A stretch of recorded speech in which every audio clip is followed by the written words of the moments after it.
Welcome back to the channel. Thank you guys for spending some time with me this weekend, and I really appreciate you going out of your way to like, comment, subscribe. That means a lot to me and the channel, so thank you guys for doing that. Now, let's talk about your weight sizes when you're fishing on the bottom.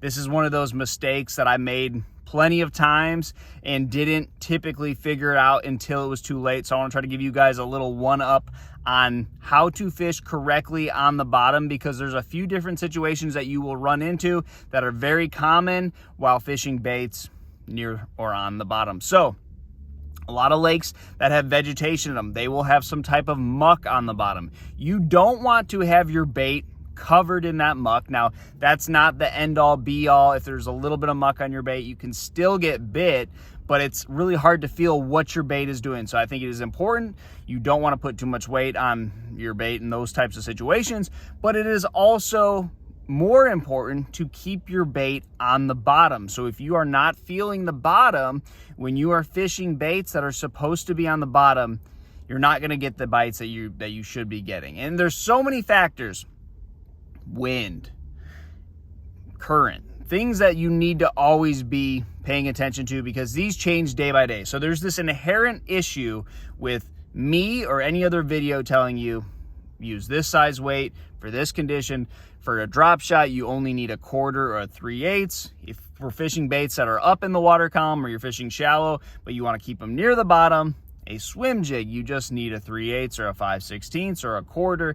And for a spinner bait, a 3/8 or half. There's all of these situations where, yes, most of the time that's going to matter, but most of the time doesn't cut it, because you are going to see these issues come up often enough to where you need to pay attention to it. So let's say we're fishing a bottom bait, just a Texas rig on the bottom. We're going to be fishing it around all kinds of different situations. Maybe you have mucky bottoms, maybe you have a bottom that is hard, and you need to know what's the best size. And what you will run into is there's a perfect size, and then you can still get bit if you're a little bit out of that window. So I told you yesterday in my speedworm video, if I'm fishing shallower than 5 feet of water, I like a 3/16 anytime I'm fishing a Texas rig. And most of the reason for that is because you are going to run into a mucky bottom. This isn't just, lakes that have grass. This can happen basically anywhere. Things die and go to the bottom and create muck, sediment, whatever you want to call it. And that 3/16 is a perfect size to not get that bunched up on the bottom of your hook. You want to feel your bait depending on what you're fishing. Is it a speed worm? Is it a trick worm? Some type of finesse worm or a 10-inch worm? You need to feel what your bait is doing.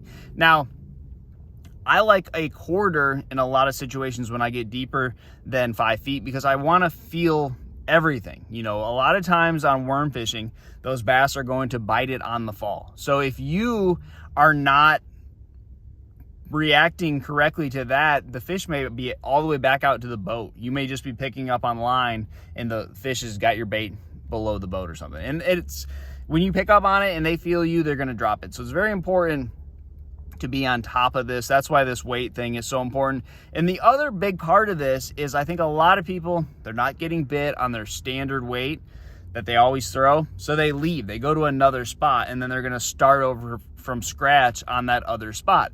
That is the worst possible thing you can do. If you have stay on one spot where there's fish, figure out how to catch them, versus leave, go somewhere else, you're going to spend your whole day burning gas, not fishing. The other option is you are going to figure out what to do there. And other fishermen are going to come there, not catch them, and leave. And you are going to be the better fisherman by staying there and figuring out what they want. So I am all for tinkering with your baits, switching up different weight sizes, which is the most important thing, is having the correct weight size, and then catching the fish. And these things are going to change. Not drastically, but wind is the main factor there. And if you can figure out how to adjust to the wind, you're going to catch so many more fish. If you just say, no, they're not biting this 1/4 ounce weight here like they did yesterday, let's go somewhere else, you're going to spend your whole day throwing that 1/4 ounce weight and not getting bit, when you could have just made one slight adjustment and caught those fish. So when it comes down to it, Should we stay or go, or should we just make sure we're fishing correctly? And this is something that I see so often when I'm fishing buddy tournaments, or I have a co-angler, or I'm a co-angler. There's always something that works. You know, I may be throwing a fluke and a jig and my co-angler's catching them on a Carolina rig, or vice versa. He may be catching them on a jig or not getting bit on a jig, and you know, there's something else that will work, and it's crazy. And that's fishing 101.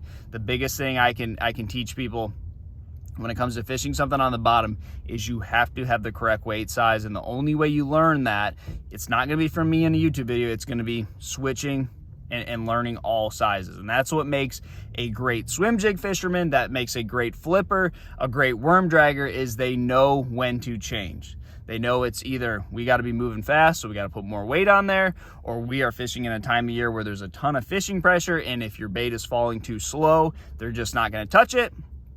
Or there's times where that 3/16 is the perfect size. Or we are flipping and we need that bait to stay in there, so we can't go too light because the wind or whatever may be dragging that out of what could be a fish's bed or a staging spot where the fish is at.